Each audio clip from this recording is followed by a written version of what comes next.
Welcome to The Explainer. Today, we're jumping into a pretty wild idea from a paper on something called the 4G3W economy. It's all about rethinking our relationship with, well, our most precious resource, time itself. All right, let's just get right to it. The paper we're looking at today kicks off with this huge question. What if all the time you've ever lived, all the experience you've racked up, what if that wasn't just a memory? What if it was a real, tangible asset you could actually trade? And the way they explain this is pretty powerful. They use this analogy of a wine grower's hands. You know, those scars, they aren't just injuries. They're a physical record of years of work, of expertise. They literally represent value. So this whole theory is about finding a way to make everyone's life experience, what they call our memories of work, just as solid, just as valuable. Okay, so how on earth would this even work? Well, here's the plan for today. We're going to look at time as a commodity, introduce the special currency they've cooked up, break down its different parts, see how the market would function, and finally get to the really ambitious goal behind it all.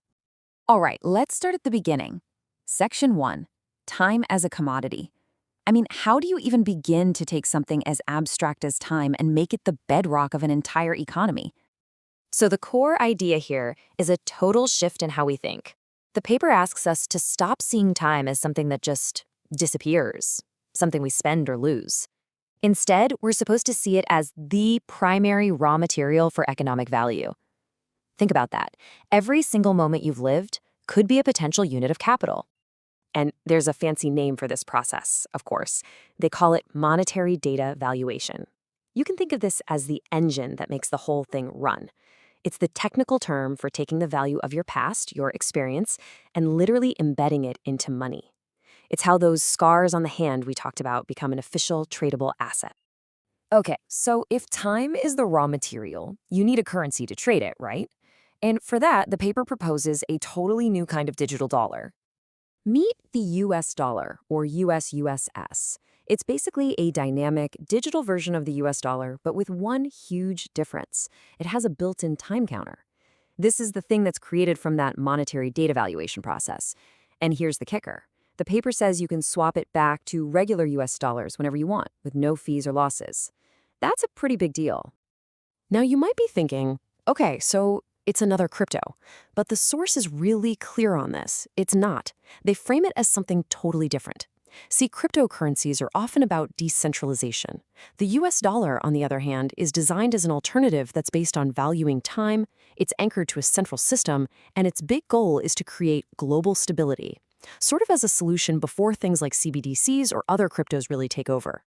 But this US dollar is way more than just a simple coin for buying and selling. It's actually designed to be this complex, multi-layered thing. It's like $1 with 4 different jobs to do. So check this out. Every single US dollar has 4 parts. You've got the monetary part, for buying stuff, then the financial part for investing, pretty standard so far, but then it gets weird in a good way. There's something called a web taxmatic part, we'll get to that in a sec, and then there's a spiritual part. Now, the paper isn't super detailed on what spiritual means here, but it seems to suggest that the currency can hold value that isn't just material. Maybe it reflects things like your well-being or social contributions, things that have now been given a monetary value through your time. All right, so we've got the big idea and we've got the currency, but how does this all actually work in the real world? Like, how is this time money made, managed, and traded? Let's get into the nuts and bolts. The paper lays out a pretty clear 4-step process. Step 1, someone authorized by the US Fed swaps regular US dollars for these new US dollars. Step 2, it all operates under something called a money-sharing regime, which basically sounds like a system with shared oversight that's anchored to the US. Step 3, and this is the really cool part, it gets traded on a special, regulated, temporal property market. You can basically think of it as a stock market for time. And finally, step 4, you can cash out and go back to regular dollars anytime you feel like it. Okay, let's circle back to that web taxmatic thing we mentioned. This is pretty clever. It's designed to make paying taxes, well, comfortable, as the paper says. The idea is that when you make a profit in this new time market, the taxes are just handled automatically, right inside the currency itself. No fuss. And the whole system is supposed to be run on some kind of AI-powered online service. So, okay, we've got a new currency, a new market for time, even a new way to pay taxes. But you have to ask, why? What's the point of all this? What's the grand vision? Well, the answer the authors give is surprisingly big.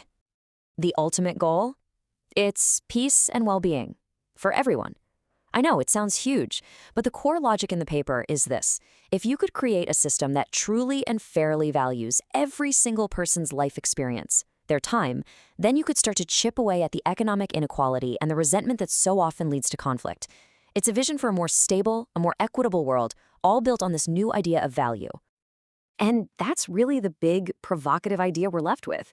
It's a radical concept, for sure, tying the value of money to the actual history of our lives. But it really makes you wonder, doesn't it? Could a currency that truly values our past actually help us build a better future? Thanks for joining us on The Explainer.